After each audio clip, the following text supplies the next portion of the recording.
Welcome back to the Mail Right Show. Today's episode is number 277. No, I had to mess it up. It's number 278.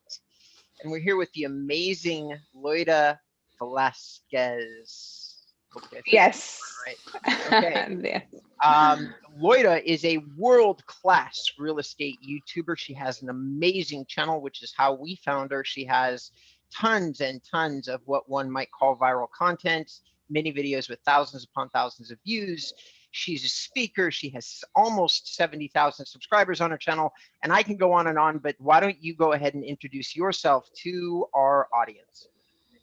Yes, thank you. First of all, I'm really excited to be chatting with you guys today.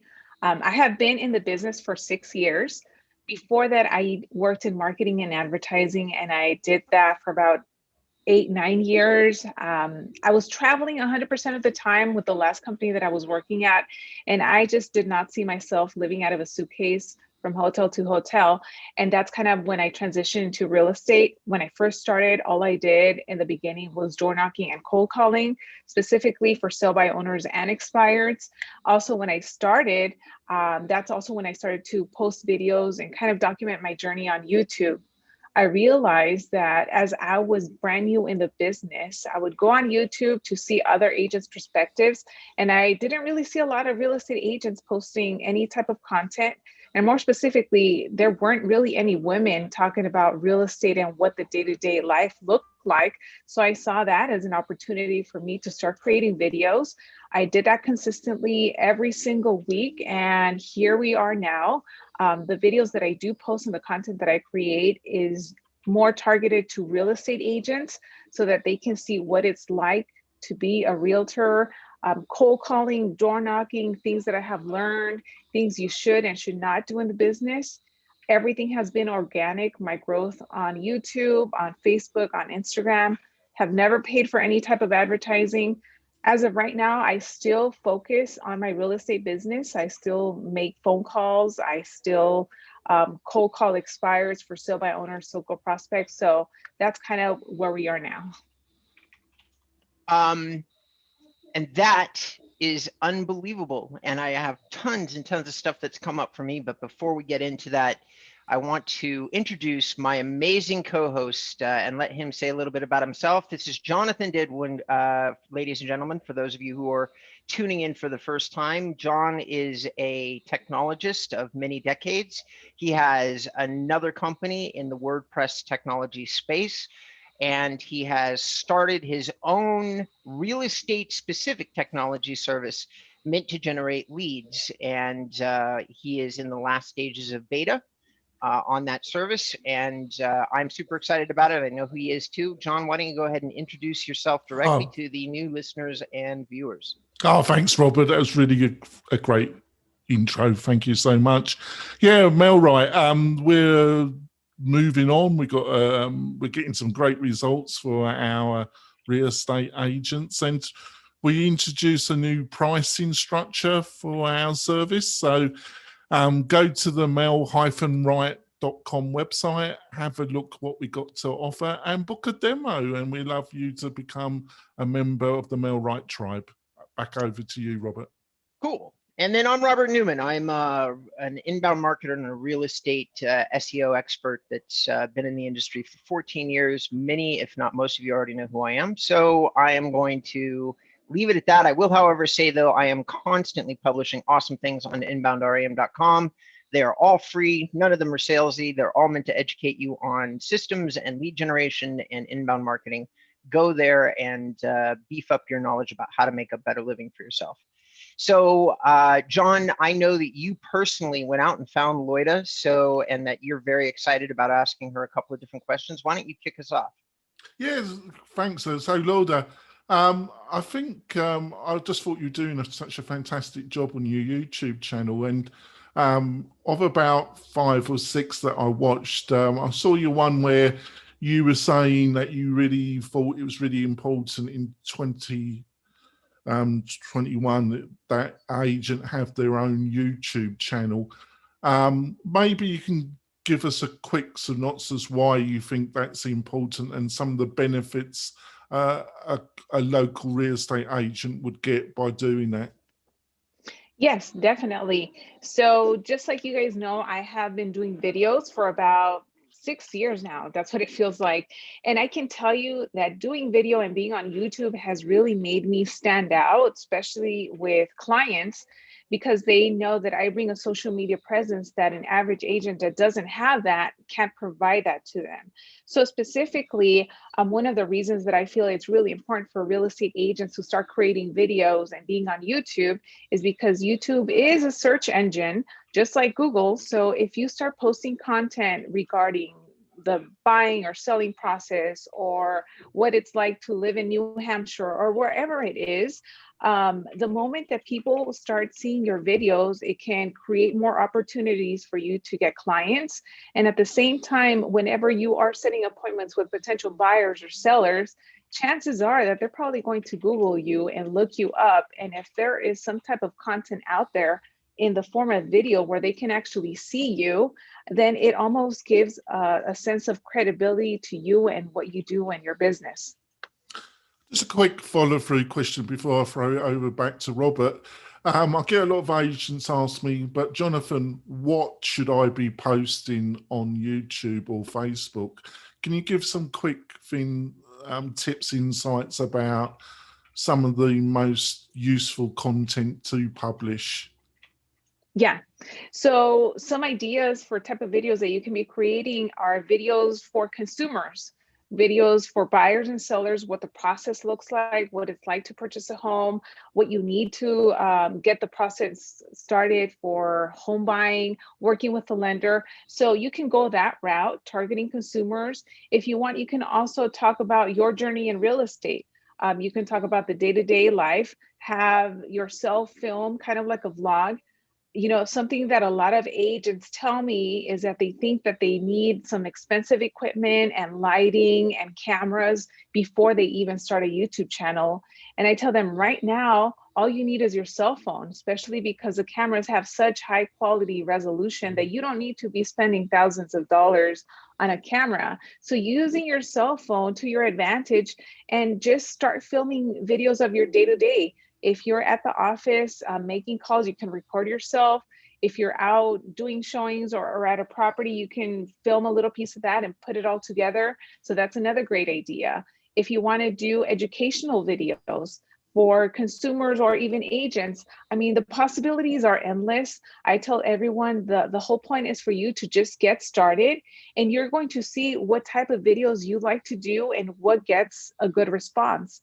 So for me, the type of videos that I have been creating obviously have been mostly to help real estate agents. And what I have seen is that the videos that do well on my channel are videos where I record myself cold calling, because everyone kind of wants to find out what's going to happen next. So those are the type of videos that I do. I know other agents that focus more on consumers. They do videos on their cities. They do videos where they list, for example, the top 10 reasons why you should move to Los Angeles, or 5 reasons I don't like living in Los Angeles. Things like that are also very good ideas for type of content to create. Oh, And that's, one more thing oh, sorry. before I continue, even if you have any listings that you currently have, creating videos featuring those listings is another great way for you to leverage that and also expose that to social media. Oh, that's fantastic. Over to you, Robert.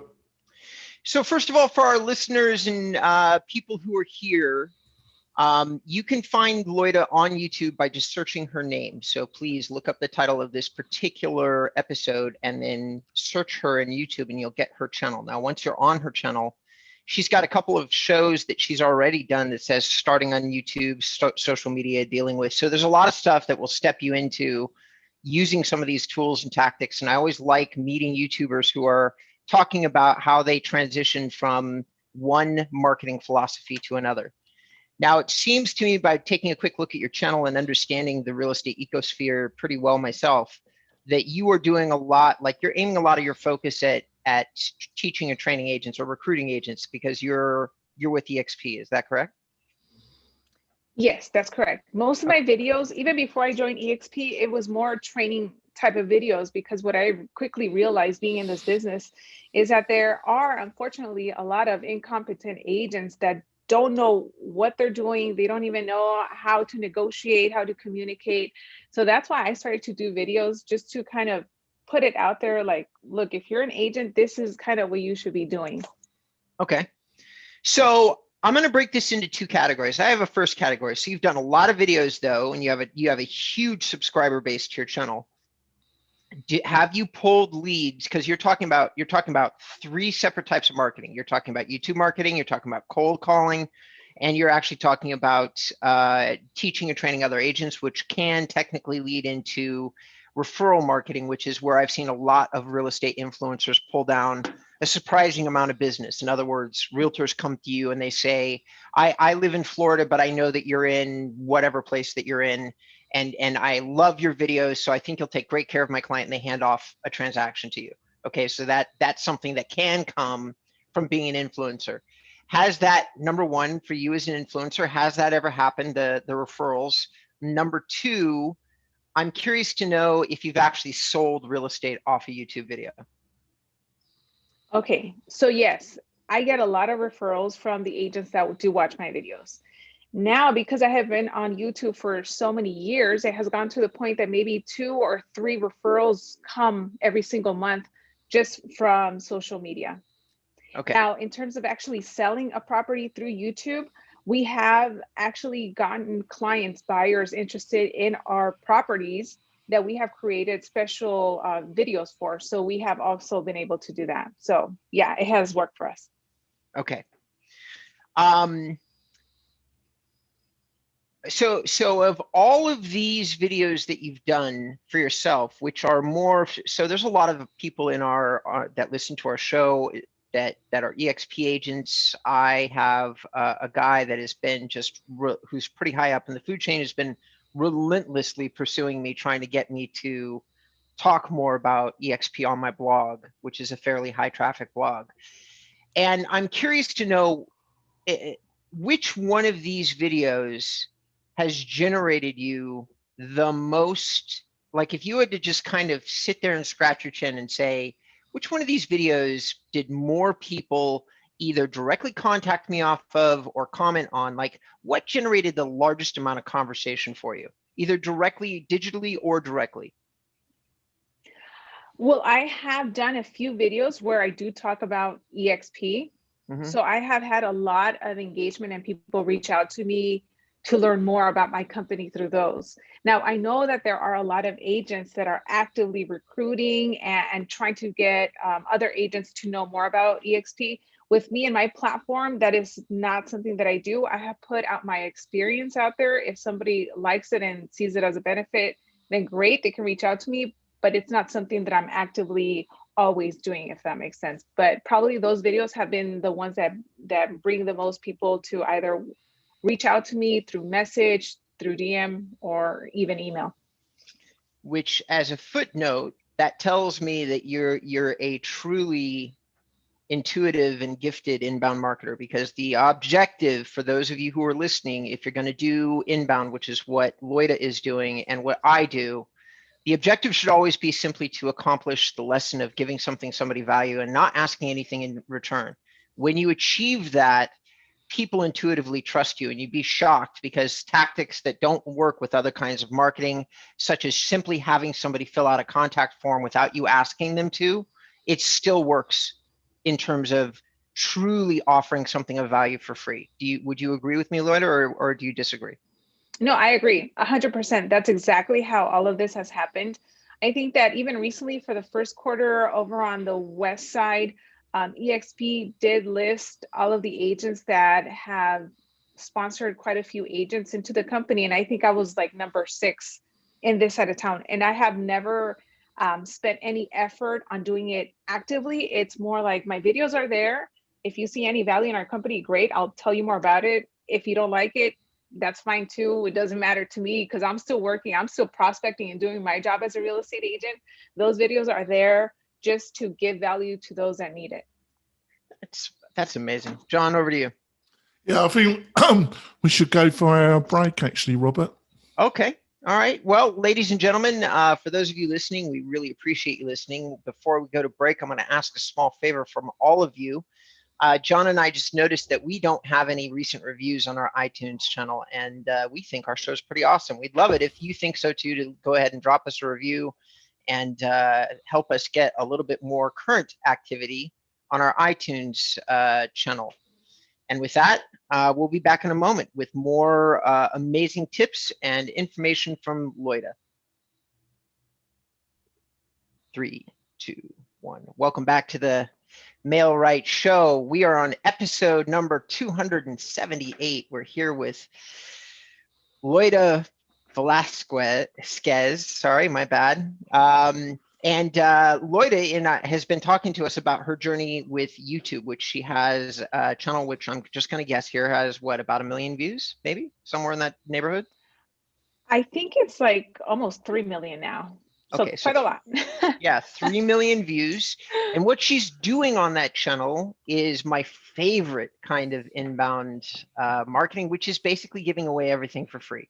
She's showing you how she's cold calling. She's giving you tours of her podcast life. She's telling you how she started her YouTube channel, and almost all of this, there doesn't seem to be any, hey, do business with me, do this, do that. It's all literally there for your appreciation and enjoyment, which is probably why she has almost 68,000 subscribers on her channel. Amazing, by the way, amazing job. So we were handing the questions over to John because I have dominated the stage for an unseemly amount of time. So John, why don't you go ahead and Sure. queue up something for Loida? Yeah, sure.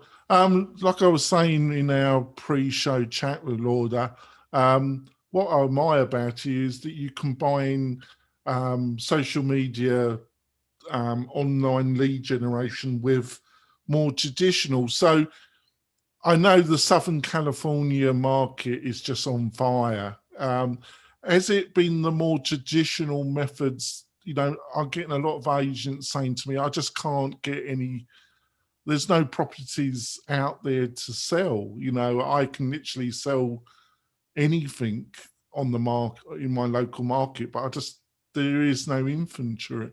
There's no properties out there. So has it been the more traditional methods that have been able to get you people that are looking to sell? Yes, definitely. The traditional methods like cold calling and door knocking would be the route that we are taking right now to try and find motivated sellers. Just because if you're kind of just sitting back and waiting and looking on the MLS, I mean, anything that does go on the market, if it's priced right, it's getting multiple offers. So what we do is that we think outside of the box. We are going after the for sale by owners, the expired, the canceled. We're going after absentee owners, because a lot of these individuals still do want to sell.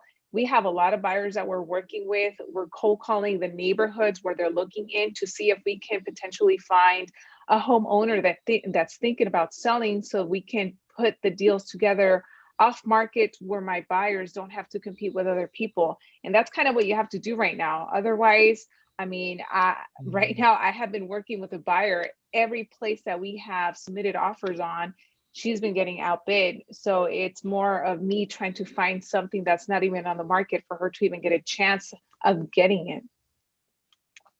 Wow. So that, you know, but I'm not surprised you're saying that, because it's such a hot market in, you know, in your own Pacific area. Now, when it obviously excluding this very hot period we're going through, how important has in your marketing, your website and your social media presence been to you? How key do you see your website and your social media activity in promoting your business? Well, it has definitely helped. Like I mentioned earlier, nowadays, anyone that meets you, as soon as you leave, let's say if I was door knocking or as soon as we hang up, I send them my info. Many of them are just looking me up on Google. And I tell them, you know what, if you're kind of hesitant whether or not you should use me or another agent, just look me up. Because I know that if they look up another agent, they're probably not going to find anything. But if you put my name on Google, there's like 7 pages of information about me. So then that gives credibility to me and what I do. So on my website, on my social media, all of the following that I have gotten all organically because I just started posting on YouTube. All of this is information and numbers that I can bring back to, for example, a seller to share with them, you know what, when you hire me and my ability to expose your property to every single person in my network. And that's promotion that unless you hire the guys from $1 Million Listing, another agent is probably not going to be able to give you that type of exposure. So these are all things that I use to my benefit, and a lot of clients also see as a great way for them to be able to work with me. Yeah, I think you're a much more effective and down to earth type of individual that I could work with than, let's say, some celebrity agents out there. Over to you, Robert.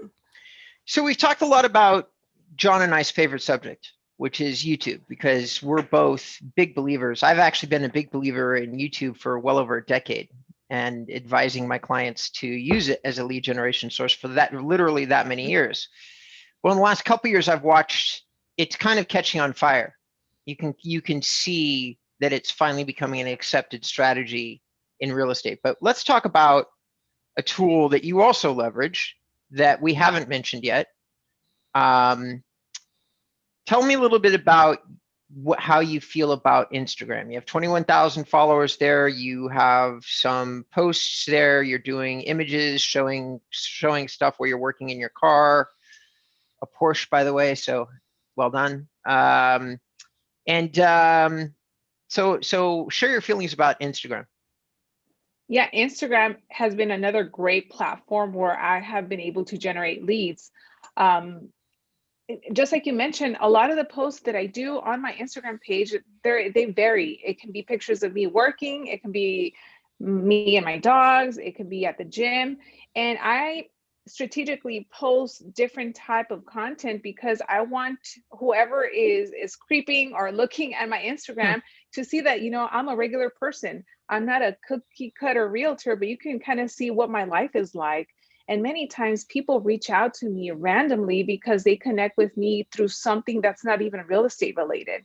So I love to always be posting, whether it's stories or even my posts, whether it's like a small video, but it's definitely another great tool for you to use and leverage to get leads.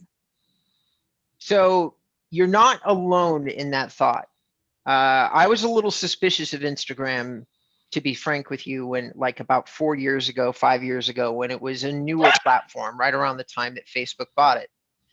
And then I saw one of my former clients, somebody that I really respect, who you, as a Southern Californian, you probably already know who this is, but Joyce Ray. And I know Joyce. I've known her for a lot of years, or at least I've interacted with her team a lot more than I've interacted with her directly. But the brief interactions I've had with her let me know that she would not be investing her time in a waste of time strategy. And then I saw that she had an Instagram channel that she was just actively hammering away on. And I know her mind, her style. She was doing some of it herself, which she has 3 assistants. So for her to get onto something and do it herself ever is a testament to she must be generating high value leads or contacts or conversations from the platform. There must have been something for her where her clients were saying, I'm on Instagram. And she's like, well, I better be on Instagram too. And then once she was on it, there must be activity there. I don't think she'd spend all the time and effort maintaining the platform. So I realized, shit, I gotta pay attention to this. Yeah. And you know what? One of the things that I have noticed is that whenever I post on Instagram, anything that is related to me being with a client or holding a sold sign or a testimonial, those do very well.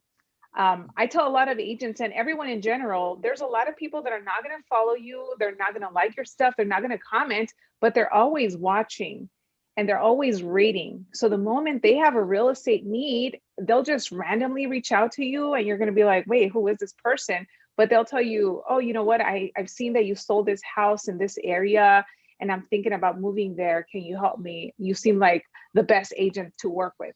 And I've gotten those messages from people that don't even follow me, but they know exactly how I work. Amazing. So you have hold on a second here. I'm sorry. Should have had that thing off. I'm going to give you a chance, and I'm just going to hope that John does not mind that I've done this, but you seem to be, I've now been on all your social channels, and it's a pretty consistent theme that someplace in the channel at some point, you're working with various women's groups, probably trying to promote women in business and be a supportive voice in that arena. So I want to give you a moment to take, because our show is growing rapidly. We have a lot of listeners inside the real estate space. And why don't you go ahead and plug one of your favorite women's business groups that you've had a chance to work with? Yeah, one of the ones that we actually created last year was the Not Just a Pretty Face Women in Business. This was a group that was created with myself, Stephanie Peters. She is also in the real estate space, and also Nicole Espinoza. She does a lot of short sales. And the reason that we created this Facebook group is because we have seen that in this business, especially women, sometimes people see you and they think that you don't know what you're doing, that you have no knowledge or experience in real estate. But we're not just a pretty face. Like, we'll go to a listing appointment, we'll help a buyer, we negotiate, we know how to do our job to the best of our ability, if not better than the next person. So it's all about empowering other women. Again, in sales, a lot of women feel that, you don't want to sound salesy or be aggressive, but there's also a certain confidence and certainty that you have to bring as a woman in this business to be taken seriously, whether you're dealing with a $200,000 home or a $20 million property. John? Yeah, I think you put that so well, because and I'm really being honest here. What I liked about your videos and the way you present yourself is that you still obviously are a lady and you have your femininity, but you're also confident without it coming over as being aggressive. So, and that in some ways that can be difficult for a female real estate agent. Sometimes they can come across as a bit aggressive. But I think never got that from your videos and the way you present yourself. You come across as confident, but approachable. So hopefully we need to wrap it up, Robert, for the podcast part of the show. Are you, Laura, are you okay staying with us for about 10 minutes for some bonus content? Are you okay for that? Yes, definitely. All right, it's great. And you'll be able to see that on the Mel Wright YouTube channel. Over to you, Robert. All right, ladies and gentlemen, as John said, we're going to wrap up. I am probably going to ask a couple more questions about Not Just a Pretty Face and give our women listeners a chance to decide whether or not they want to visit that Facebook page and potentially participate in that Facebook group. So without any further ado, one more time, for those of you who are just listening and are not going to tune into us in our YouTube channel, Loida, what would be your favorite way for people to look you up or perhaps reach out to you? You can reach out to me on Instagram. It's Loida Velasquez, or on YouTube. I'm on Facebook. I'm pretty much everywhere. Or you can just also email me at loida@teambcsold.com. All right, John, if somebody wanted to reach out to you, if they were crazy and feeling like they wanted to take their life in their own hands, how would they do that? It's going to be interesting, right, if you join the Mel Wright tribe. Well, just go to the mel-wright.com website, see all the fantastic interviews and content, and sign up for a demo. You're going to be blown away by what we got to offer you. Over to you, Robert. And for those of you who are followers of mine, John's service is great for those agents who are years 1 through 3 and who are looking at the bevy of products out there that are just so very high in terms of a starter price. He's slightly more reasonable, and since he's in a beta, he'll give you a lot of personal attention. I personally have sent over 2 or 3 referrals in the last week or two alone, and that's basically the best testament that I can say to how I feel about what he's doing. So having said all that, if you want to find out a little bit more about me, your fearless captain of this particular ship, go ahead and go to inboundram.com. And for those of you who are going to tune in to the last 10 minutes, find us on YouTube. We'll be right back. Captain Rob. You damn well know I don't know what the hell I'm saying half the time. All right. So 1, 2, 3. All right. Welcome back to the Male Rights Show. For those of you who have been with us the whole time and you're on our YouTube channel, we really appreciate you sticking with us. We have an amazing guest today. I'm just going to say Loida because I've gotten her last name wrong. I'm really excited about this last little bit of the show. We're going to take a slight bender here because we usually stick with just marketing stuff. But Loida is also involved in some pretty cool extracurricular, give something back to the community kind of activities. The one that caught my eye, and I don't know if this is the only one that she's involved in, but it's certainly the one that captured my attention, is a Facebook group called Not Just a Pretty Face. So here's the question that I wanted to ask you on that Facebook. So it's a Facebook group, which means that you're probably sharing content. What kind of content are you sharing inside of that group? So inside of that Facebook group, there's a lot of trainings that go on. Any tips, any advice, any feedback for things that we use in terms of systems, apps, all about empowerment and just making ourselves, especially the women, better in our business and more confident in what we do. Is there occasionally, I'm not part of the group, so I don't know, but are there occasionally, there's just no delicate way to say this, people are sexist, full stop. Mm-hmm. I wish it wasn't the case, but it can be the case. You're an LA native just like I am. Our city is kind of mixed half and half. Half the people you meet are just amazing and beautiful and creative and just all these great things. And then you just can meet these full on, not that. And for whatever reason, pretentious or whatever it is, especially if you get into luxury, which by the way, I lived in for a long time, the luxury part of the real estate business. So I speak from experience. Mm-hmm. And I'm curious to know, do you ever have to address live conversations from women concerning topics of sexism inside that group, or is that something that doesn't come up?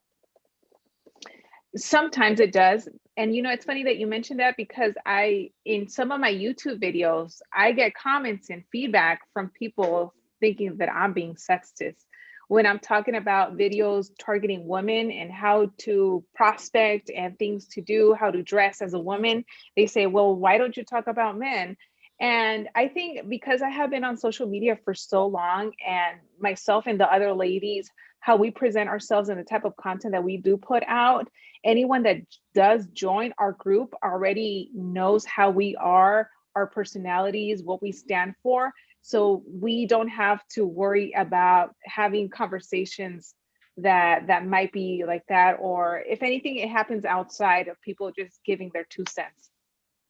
And the reason I asked that question is that I lead a men's group on Facebook.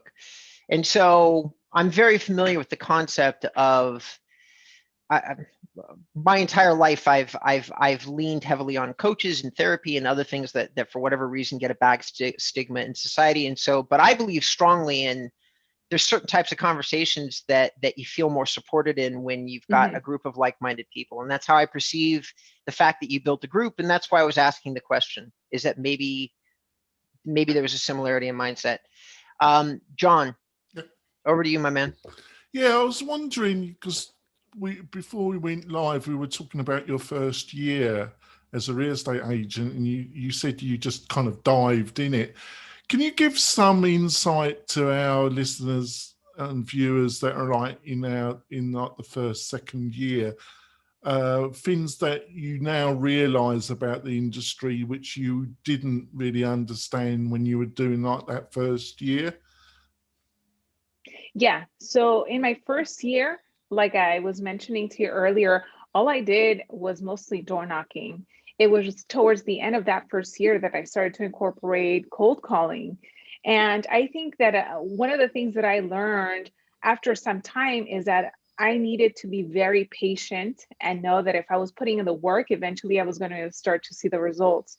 And I feel that a lot of newer agents that have not had a lot of experience, sometimes they get impatient thinking, I cold called for an entire week, but I don't have any listings or any buyers. Like, what's wrong? Like, this does not work. But it's more about doing it consistently, having systems in place to be able to follow up, to send emails, to know when to call certain people, that over time you're going to start to see people converting and you getting the deals. So that would be one of the things from when I started that I realized, I have to be more patient and just trust the process. Can I wrap this up, because we're closing in on our time, and it's been amazing. I've always had this fascination with collegiate education versus street education. It's just it has nothing to do with my blog. It has nothing to do with anything. It's a small personal like psychology test that I do. I personally have had the opportunity to teach some college courses, and the fascinating thing about that is that I'm a high school dropout. So I've always wondered what people who go through the collegiate system and finish it, and then versus people that don't, like basically School of Hard Knocks. You went to Cal Poly, at least according to your Facebook page, and so you've obviously done the traditional route. How valuable did you feel like your traditional education was to the career that you've chosen for yourself? So the career that I had, I learned a lot at Cal Poly. And, something that you don't know is that before I got into real estate, I actually went back to school for my master's, because I thought, if I get my MBA, then I'm going to have this corporate job, make six figures, and that's the way that I should go. So I ended up dropping out of the MBA program to pursue real estate full time. And once I started doing very well, and the success that I was having in real estate, I quickly realized, what, that MBA is just a piece of paper. I was paying out of pocket. I was wasting money, pretty much, in my opinion. So for me, it was not necessary. I think nowadays, just like you mentioned, there's a lot of people that go to school to become doctors, lawyers. Some of them are not I'm making more than they are. And I'm doing something that I like. I'm probably not killing myself in terms of how many hours I'm working, but I can work whenever I want. And that's the freedom that I see. Everyone has their own opinion for what they want to do in life, and if they want to pursue college or not. When I went to Cal Poly, I did learn a lot that I was able to implement in marketing and advertising. But even now, I feel that with YouTube, like, you can learn anything on YouTube. And just an example, my cousin, he works in IT. He has this very top level position, and he never even got a degree in computer science or anything. Everything he learned was just online, but they saw, you have the skills, you know what you're doing. We need you, instead of the person that has never done any of the work. Right. I think that as we get more specified in, like, all career fields seem to be more specialized. Like, are they teaching YouTube in college? I don't know. But if they aren't, imagine the power of YouTube for a brand new agent who doesn't have money but has time. Like, just look at that equation and say, like, when you're talking to your people on, as I'm sure you do, and I'm sure you have the same conversations I do, where they're like, I just don't have $20,000 to spend on marketing this year. And then you're probably like, I didn't spend $20,000 on marketing. I did YouTube and I picked up a phone, right? And maybe spend a little bit of money on lists. That's probably where, and a dialer, those might be your expenses. So anyway, John, do you have any comments on that as we wrap up our extra time here? Yeah, I just really enjoyed the conversation, and you have to come back hopefully later on in the year and we have another chat. Yes, definitely. Right. It's been delightful, Loida. Really, truly delightful, and it was exciting to do one of these with somebody that's actually local, because most of our guests are scattered all over the country. So we will reach out to you. John will get the show notes and he will send you a link. I'm probably saying this live. We need to wrap up the video part. Right. So we're going to wrap it up now. We're going to hopefully we've got 4 or 5 tremendous guests coming on the show in the coming weeks, and we'll see you next week, folks. See you soon. Bye. See you soon. Bye.